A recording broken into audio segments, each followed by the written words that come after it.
A member of law enforcement and someone who identifies within the LGBT community, is there or has there ever been an identity that has battled up against the other?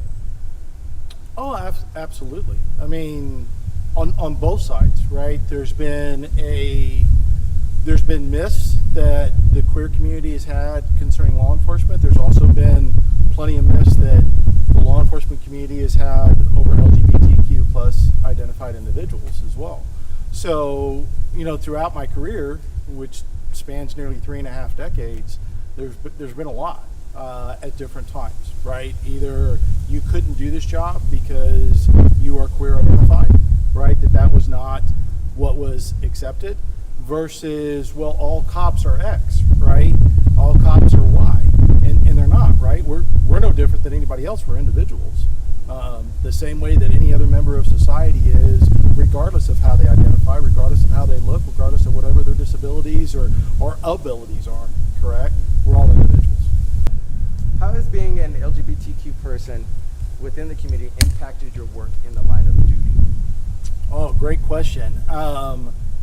Being somebody who is queer identified, I think in many ways has allowed me in doing my profession maybe to be a little bit more open and accepting of a variety of different individuals in society, right?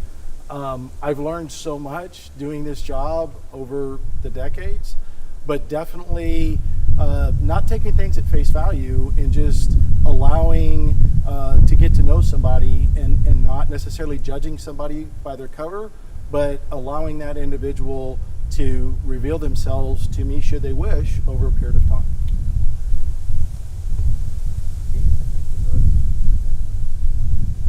Has there ever been a struggle for you being an officer and an LGBTQ person?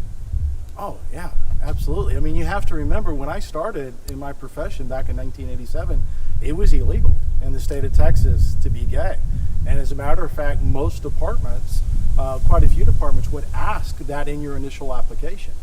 And, it wasn't until Lawrence v. Texas was decided in 2003 that overturned the Texas homosexual conduct law and also sodomy laws in the United States.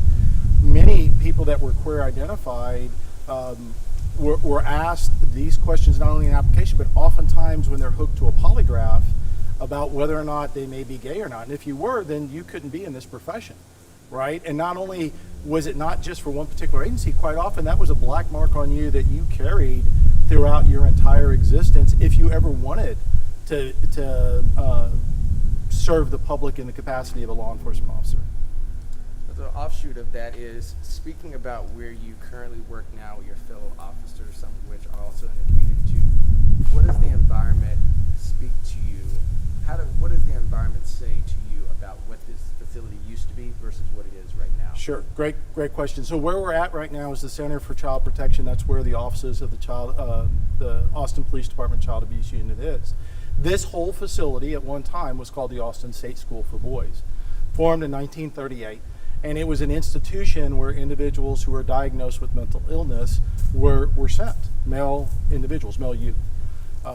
What we do know historically, right, is in 1952, the American Psychiatric Association stated that homosexuality was a mental disease, and they didn't reverse that until 1973. So you often wonder, I often wonder, how many young boys were sent to this facility with that diagnosis of being homosexual and penalizing and stigmatizing somebody, believing that they had some sort of a mental disability. Whereas right now, the great thing of where our office is and the work that we do here is reaching out to those victims of child abuse, both physical and mental and emotional abuse, sexual abuse sexual abuse that happens with children. We are now the individuals.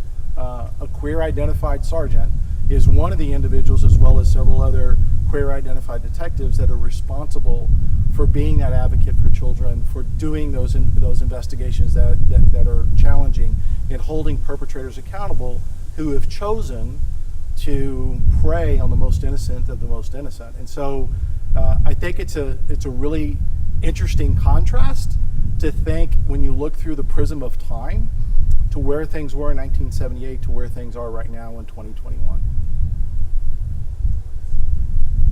What do you say to those individuals that may still struggle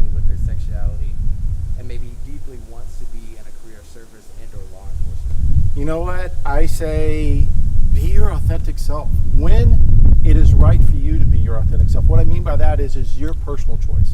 It is never right for somebody else to out somebody else, right? That is their personal journey that they should engage, or they should come into their own, or be their authentic self and present that to the world in their own due time, right? What I can tell you is times aren't where they were when I started in 1987, right? I can tell you the Austin Police Department is one of the most accepting departments in the country. We actively recruit queer identified individuals that have a yearning and a desire to be in public service. And it's not just the police department, it's the fire department, it's EMS, it's working for the city of Austin. Austin is a incredibly queer friendly community, right? And so my advice to individuals is be your authentic self. When you're ready to be your authentic self, do that.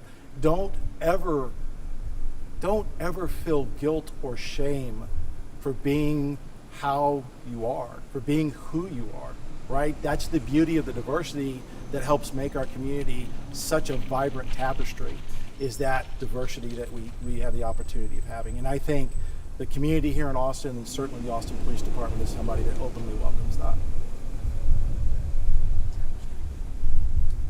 Two more questions for you. If you want to repeat this question in your answer, I Sure. think that would be good. Are there any stigmas or misconceptions associated with being a member of the community and being an officer, i.e. here in Texas or here in Austin or just in general? So the question is there any stigma to being a queer identified individual in law enforcement?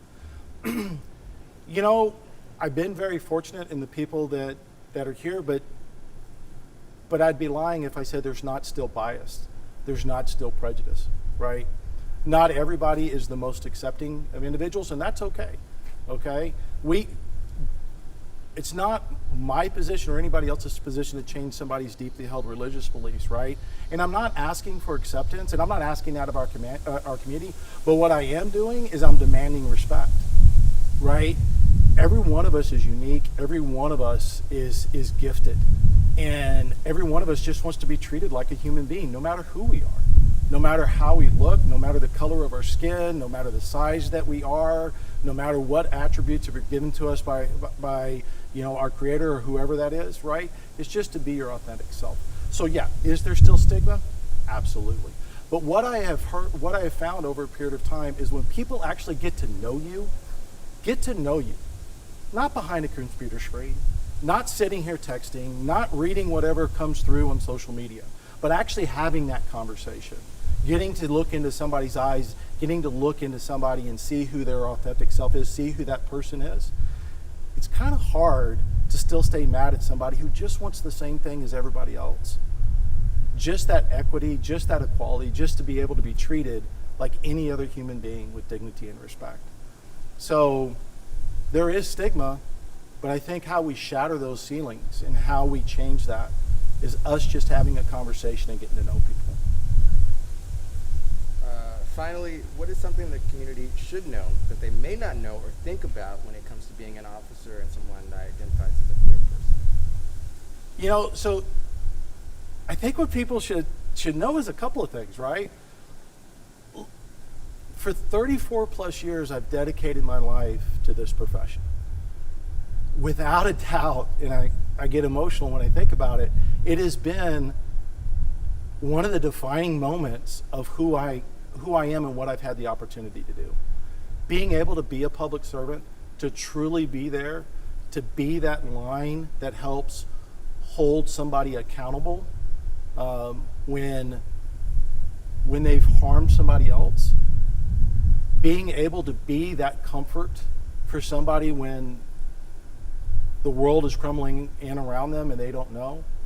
Those are moments I will never forget. Those are some of the most rewarding moments that I've ever had in doing this profession.